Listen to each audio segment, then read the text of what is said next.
When it opened in 1853, the Royal Earlswood Hospital was progressive, the first to cater specially for the mentally handicapped.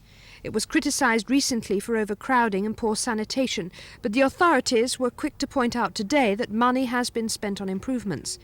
In one ward with 6 other patients resides Catherine Bowes-Lyon, cousin of the Queen, niece of the Queen Mother. She's lived there in quiet obscurity for most of her adult life, along with her sister Nerissa, who died last year.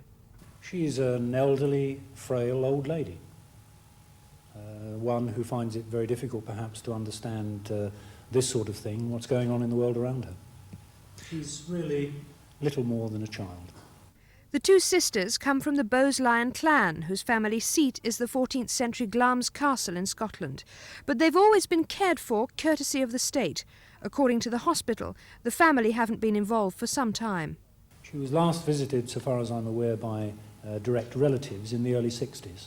But since then, she's received visits from members of the League of Friends and other volunteers, and of course has also had holidays at the hospital's holiday home and other places.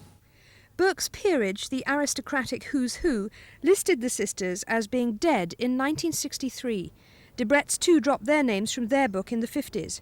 Debrett's claim they were given erroneous information.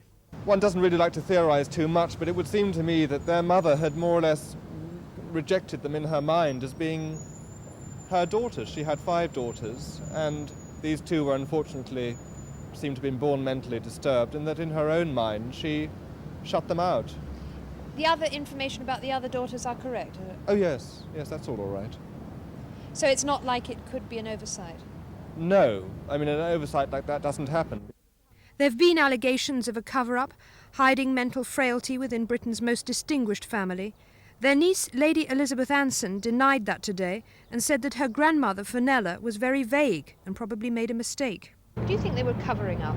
No, I don't think so. I think this was a fairly standard practice all those years ago.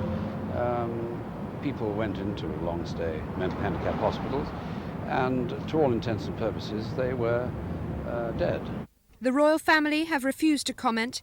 Near the hospital, Nerissa Bowes-Lyon is buried in simple circumstances compared with her relatives. Now the family say they'll be providing a gravestone.